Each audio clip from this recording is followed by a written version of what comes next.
I am going to start my first ever Moneyball save with whatever team is in this FM edition surprise shirts box. And the team is going to be Boca Juniors.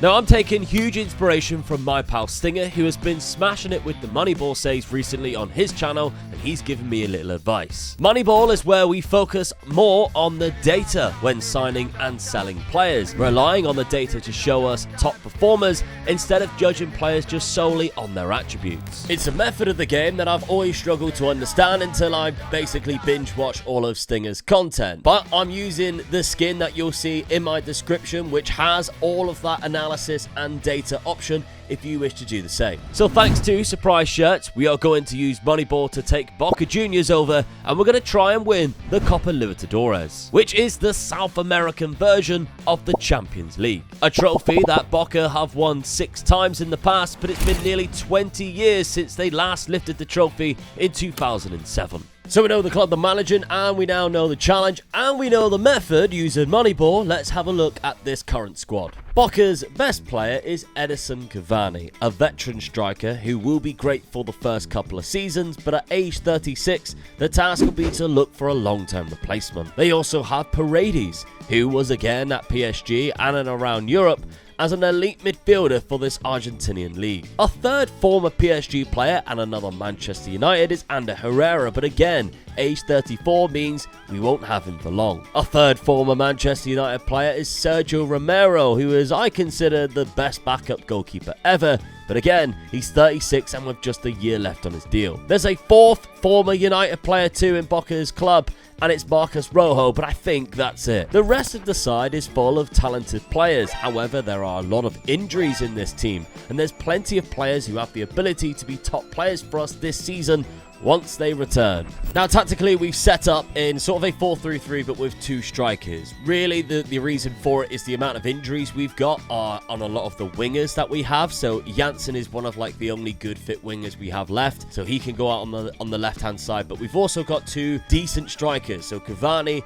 and Merentiel can go up front together. We've got a stack of good players in midfield, including Gary Medel, who's also there as well. Our left back, Blanco, is a fantastic player and only 24 years of age. There's a lot of players who are in like the outskirts of the team, as well as a few players in the development center that we are going to be tracking through the data. Now, the only trouble is when you start off doing a Moneyball save, you don't get any data to begin with. As you can see, the analysis has absolutely nothing to go on yet. We've only played a few friendlies. The season's about to start, so we don't have any data to go off of, which also means we cannot spend this £11 million just yet. Now, the Argentinian league is a bit of a weird one because it does have that like sort of split in between, but there is kind of 2 stages of the league, so I'll try and track it as best and explain as best as I possibly can. But as you can see, we have started 2 games and we have drawn and lost 1 already in the Argentinian league, and we're not in the Copa Libertadores to start off with. We're in the Copa Sudamericana, which is basically like the Europa League version of South America.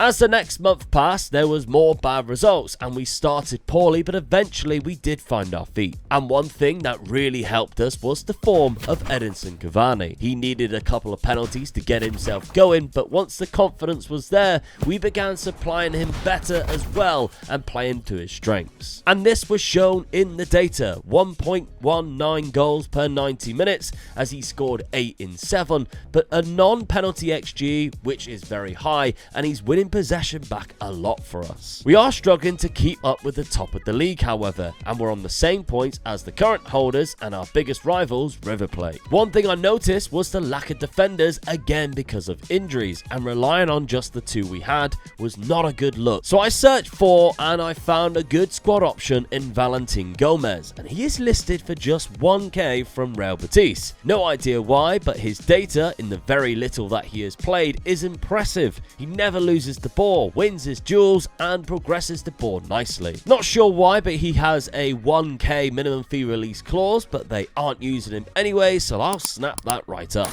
The Copa Sudamericana starts soon, and we have a group that includes the Brazilian sides, Corinthians. We were without Cavani for the first month of games in that competition, but still managed to win all 3 fixtures. However, he did return in the second half, where we travelled to Brazil, and he scored in a 4-2 win, helping us top the group with 6 wins from 6 to progress through to the knockout stages. We actually went top of the league in Argentina too, until June came where we dropped points in 3 matches, including a loss to River Plate, and we currently sit in 5th place, just 4 points behind Velez. Cavani has been exceptional, it's just that he's missed quite a lot of games through injury. His strike partner Merentiel has struggled for goals with just 10 goals in 26 in this first half of the season. However, he has been a provider with a high amount of progressive passes and expected assists. In case you were wondering, this is all compared to the top 20 performing leagues in a similar role and represented as a percentile. And so to give these guys some help, I found Nico Lopez, who can play as a winger or a striker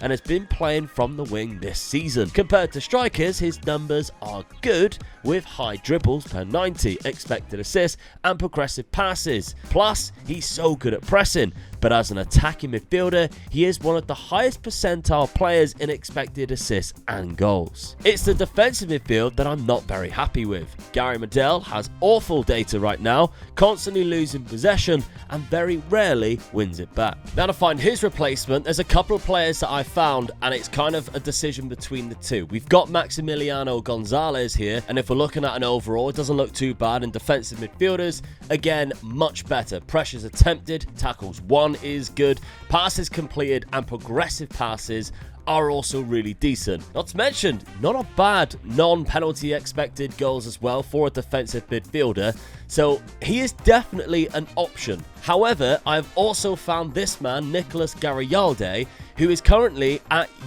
Velez, who are top of the league, and has the minimum fee release clause. A little bit more experience. The other guy had higher potential, but nowhere near as good attribute-wise. And if we're looking at data, it's very similar type of player. So for a defensive midfielder, he does offer different strengths. He wins the ball back quite a lot. Now, you can say that may be through like interceptions. He does lose it a little bit more, granted. But he passes completed is very good. Progressive passes is even better, one of the highest for that top 20 leagues. But he gets a lot more assists, expected assists, which I like. And he wins a lot of headers. And if we're looking at as our defensive midfielder, he's 6 foot. He's a vice captain as well at Velez. I think this could be the option we go for, not to mention the scout report suggests that he's a fairly consistent performer and he likes those big matches. So we got those guys in to help in this second half of the season, as well of course Valentin Gomez for 1.1k, a bargain. But once again, taking inspiration from Stinger, we are changing the way we play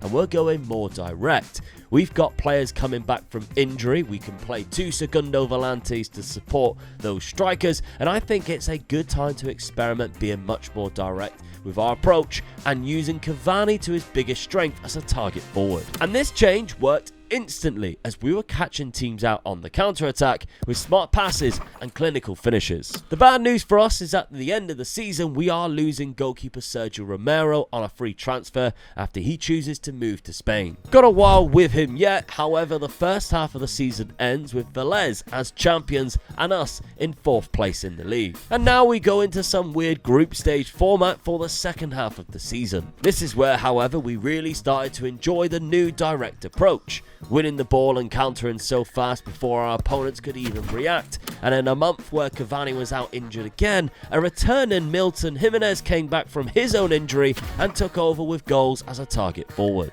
He scored in an 8-5 aggregate win in the Sudamericana quarterfinals with 3 defenders around him and all were unable to stop him. There are some big games approaching though, with the semi-finals against Lanús in the Sudamericana and River Plate in the quarterfinals of the Argentinian Cup. The quarterfinals against River Plate was a crazy match where we found ourselves 2-0 down and 3-2 down until the 97th minute when Ander Herrera stepped up to fire in an equaliser, which took the game to penalties. He even scored in the penalty shootout himself, but Sergio Romero stepped up and saved a penalty to give us an advantage. After we scored our next, it was time for Meza to step up for River Plate, and he smashed it against the post for us to progress. Against Lanús, we found ourselves behind in the first leg in the Copa Sudamericana from poor defending and a deflection, but with just 10 minutes to go, Ceballos found some space on the left for Milton Jimenez to snag an equaliser. What we didn't expect was the second leg to be so polar opposite to the very tight affair of the first.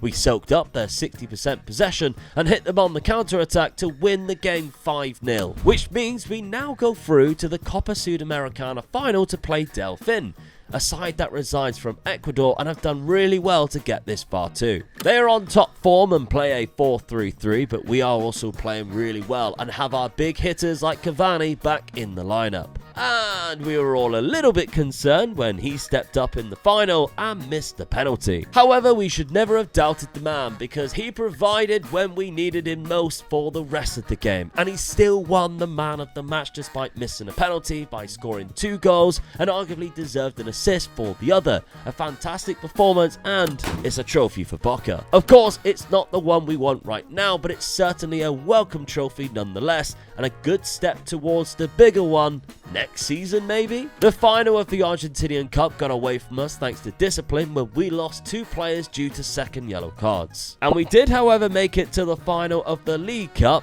after smashing River Plate along the way, with the final being a day we really began to show off, and it was a fantastic send-off for Sergio Romero as we won the game 5-1. Now that's what I'm talking about, because we've actually gone on and won, 3 trophies in the end? Or is it, I don't know whether, because we've won the League Cup, this league sort of continued and we've been classed as the champions here, but it still says the title holders is Velez. So I'm slightly confused. I don't know whether we get that later on. I don't really know, because there used to be. I understood it when it was the closing and opening stage. It's not that anymore. For some reason, it says we're the champions here, even when you click on the league. We won the Argentinian League Cup. We were runners-up of this trophy, but the Copa Sudamericana is the big one for us this year. The Europa League version that we have won this year. That's what we have done. I'm quite proud of that. So now what we have to do is go through this team, because you can see Merentiel and Cavani had the same amount of goals, but Merentiel's played a lot more. Now we need to sort of go through and assess and have a look at the data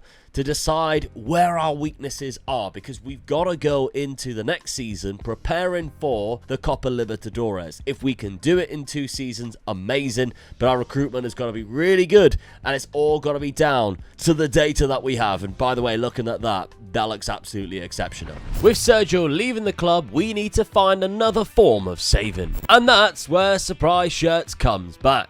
Now, they are the best around when it comes to that mystery shirt experience, and the FM edition box means you're guaranteed a team in the new Football Manager from the base version, which means it can pick your first or your next FM26 save. And with Surprise Shirts customization, you can decide how obscure that shirt is going to be. Not to mention, you can also let Surprise Shirts know that you don't want certain clubs that you dislike, or maybe even a shirt of a certain color, or even a league that you don't want a club from. Then the final thing you need to decide is whether this is just a one shirt purchase, which OL10 will give you 10% off at checkout, or are you going for the subscription package, which already saves you 11%. You get a new shirt every month amongst many other benefits, including a free 12th box and no contract. Plus, OL20 gives you 20% off at the first shirt at checkout. So again, a big thank you to Surprise Shirts for all their support, and of course for you guys for using my code, because you help as well. Get yourself a Surprise Shirt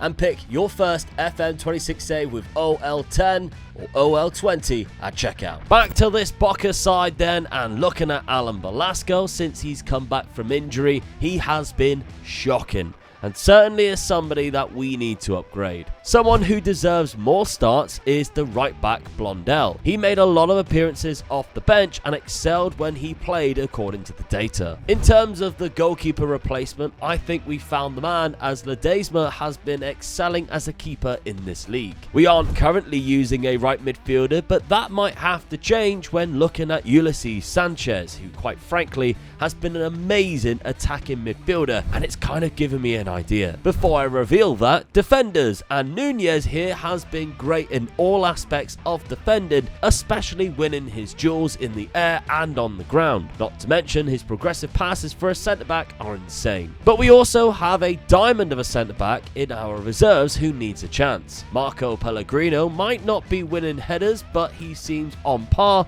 with the current first-team centre-back Marcos Rojo, and I think it's time for some game time. Of course, striker-wise, we eventually need to replace Cavani with some aerial presence, and that's what Alex Arce gives us. And he's not got a bad non-penalty XG either. So with that in mind, here is my idea for a new Boca Juniors system.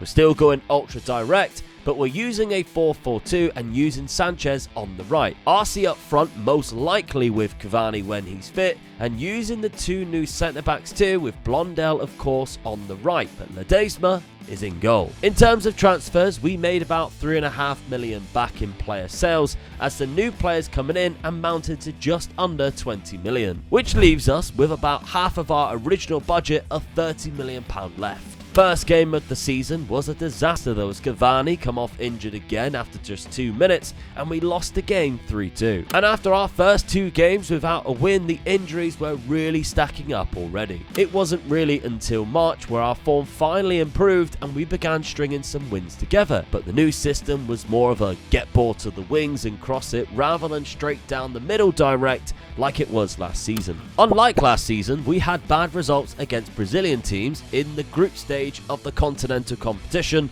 the Copa Libertadores. The step up in quality seemed too much for us, and the unthinkable happened. Our first attempt at the Copa Libertadores is gonna end at the group stage. We couldn't even qualify. We got 9 points, 3 wins out of the 6. We did beat Millonarios twice. We beat Independe del Valle 5-0 at home, and then lost to them 1-0 away from home. I mean, this is obviously the best team in Ecuador, but we still should be beating them, and that's really embarrassing. We didn't do too bad in the Club World Cup either, getting to the second round, and that was after defeating Atletico Madrid and Benfica in the group stage. Cavani has missed so many months again and only played 12 games up until August, meaning Milton Jimenez stepped up for us. But this team as a whole grew so quickly and gelled together really well to help us in the first stage of the league, going through to smash the league title, picking up the trophy with just 2 points above our rivals River Plate. One of the reasons for it has been our defence, especially Ledesma in goal.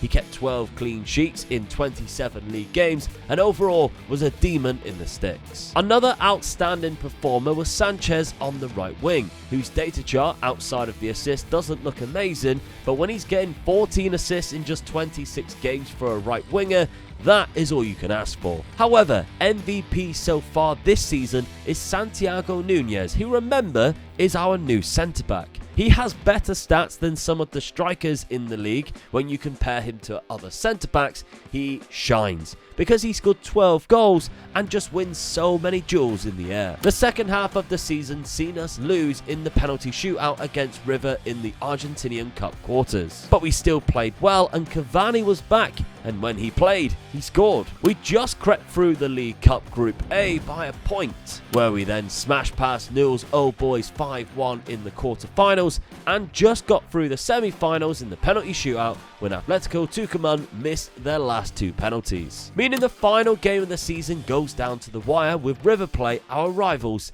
in the final. And it will also be the final game of football ever played by the legend Edison Cavani, who has decided to retire from the beautiful game. And so it was only fitting that we started him in his final game of football and hope he can bag a goal and get that feeling one last time. But it just wasn't to be. The game went to a penalty shootout and Cavani was taken off to a standing ovation, but the penalty started with a disaster as we missed our first. Thankfully, Ledesma was ready to save River Plate's 5th just when we needed him to, and after Sanchez smashed in his penalty, the pressure was on, and Ledesma once again was the hero for us. We lifted the trophy, and despite them finishing overall on more points, we are crowned as champions. So overall, Season 2 was a decent season, but I still think there's a lot to improve with. And if we're looking at this is what our assistant class is as our best 11, there are a couple weaknesses. Now, the main one being left midfield. I presumed it would put somebody who is decent at left midfield in there. However, Malcolm Brader, who is more of a wingback, has gone into that position. And if we're looking at his data, he wasn't necessarily the best. So our left midfielders are more attacking midfielders. That's what we're looking at. And he lost possession so many times. Albeit, okay, progressive passes was good. And his expected assist was decent. He had 11 across the whole season. He won a lot of tackles, which makes sense when you realise he's actually a good fullback. But I think we need something more along the lines of what Sanchez was giving us on that right-hand side. Because if we're looking at how good Sanchez was as an attacking midfielder, night and day different in comparison to the last guy we've seen. Expected assist is up there as the best in the league. Progressive passes is still really high. He did win a lot of possession, but he barely lost it in comparison to the other guy. So 33 assists Sanchez ended up on. 33 with 10 goals as well. So that's one weakness that I think we need to look at. There could be a couple of options in our team, but I'm also going to hunt as well outside of that. We gave a lot of time to Blondell this year. It didn't really pay off. If we're looking at fullbacks, it got a lot of expected assists and dribbles was decent, but we're looking at the Jules one. It was awful, really, in comparison. So performance-wise, yeah, I'm a little bit disappointed. A 6.88 average rating in 34 games. Those are the two positions that I think we really need to look at. But of course, with our striker Edison Cavani going, we cannot rely on just these two guys. We need to bring a replacement in, because although Milton has been good when he's come in fact, analytically, the data suggests he's absolutely incredible when he has come in. He's got 10 goals, but he's only started 8 games. With Cavani leaving, he would be classed our best. We might need to find something else. Arce, who obviously came in last year as a striker, has done quite well. Now, his goals isn't as high. He got 24 across the season, which is about 1 in every 3 for him, just over. But non-penalty XG is good, shots are good, and he wins those headers. He has got a lot of possession lost as well, but he is more of a target forward for us. I think we need to find somebody who complements him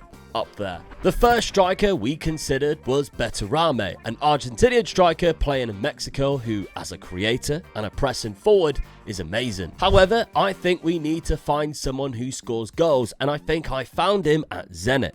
Again, he's Argentinian, and the data suggests he's one of the most lethal strikers around and has a really high non-penalty XG. I believe I've also found a good right back in Russia too, and his data is exceptional for a fullback who likes to bomb forward and get a crossing. In terms of a left mid, if I was to buy one, it would be Zalazar, who has a high expected assists. However, I don't think we need to, because Zeballos is right there in front of us screaming for more game time. Not to mention, in our reserves, we have Aguirre, who can actually play on both wings for us. And so we only spent £16 million on the 2 players from Russia that we like the look of, the right back as well as the striker, who cost £11 million. We are going to make sure as well that Zeballos plays every game on that left hand side, and it's been a good decision at the start of the season. He scored 2 goals in the first game of the season, picking up a man of the match performance in a 5-1 win, and then he also got a second man of the match in the second match, another 5-1 win because he got all 3 assists. Striker Gondu started slow, not scoring in the first few games, but when he finally did hit the back of the net, he couldn't stop, and he built up a wonderful partnership on the left with Zeballos, who always went looking for him. And we started the season really well outside of one freak loss, right before the Copa Libertadores was about to get underway as we sat top of the league. No Brazilians in our group this season, as we are definitely the favourites to top our group. A game we unfortunately did lose in the league was against River Plate away from home, but outside of that, in the league and the Copa Libertadores,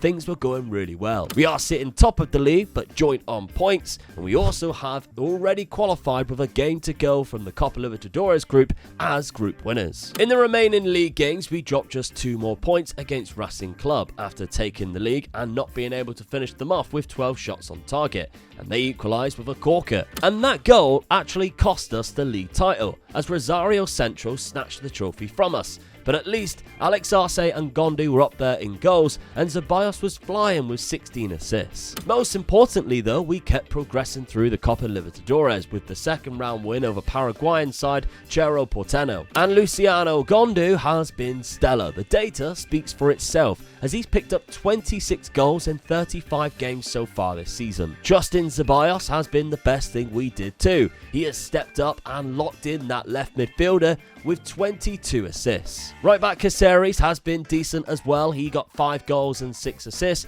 and looks to be one of the best attacking fullbacks around. But there's a lot of trophies to be won in this second half of the season, including the big one. And the quarterfinals against Gremio in the Copa Libertadores was a tale of 2 strikers, as we won 5-2 on aggregate, with Arce scoring a brace in the first leg and Gondu scoring a hat-trick in the second. And things were going well domestically until we went and drew 3 on the bounce, with the 4th match a loss in the Copa Argentina quarterfinal. We still had games to sort it out and hopefully win the League Cup, and we have a semi-final in the Copa Libertadores against the current holders Botafogo of Brazil, and we may even face River Plate should we make it to the final. In the first leg, our wingers were once again superb, and both sides managed to get themselves an assist, finding the feet of Luciano Gondu, who scored 2 goals in 3 minutes for a 2-1 win, only dampened by Botafogo's late goal, which could of course give them hope into the second leg. However, Arce's goal was vital, and then we allowed them to get back into the tie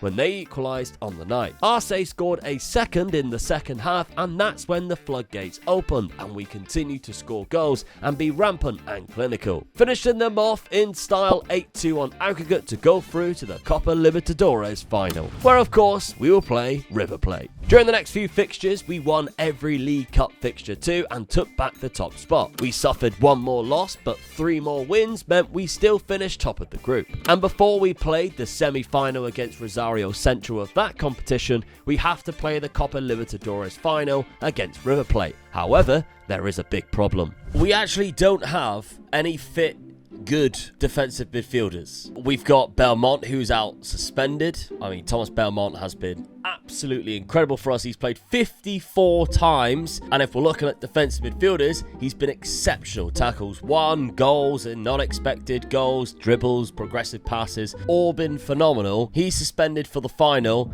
and Paredes, who's been playing quite a lot as well, has a bit of an injury. He's still recovering from that injury. He shouldn't really be playing. We're going to play him because we have no other choice. He is arguably our best centre defensive midfielder that is available, and that's also because the likes of Garayalde is gone out on loan because we just didn't use him recently, so he's gone out on loan, and Ander Herrera isn't registered because the registration restrictions for the Copa Libertadores is a lot stricter. I mean, he's been okay, he's been good this season, he is actually retiring this year as well, so this puts us in a bit of a sticky predicament, and it does mean we are going to have to use Ulysses Sanchez as a defensive midfielder. He can play centre mid naturally, which is the reason why I'm going to play him in that defensive midfielder slot, and he has been absolutely incredible this season, but he's been incredible for us as a winger, as an attacking midfielder. You can see expected assists, progressive passes, all amazing.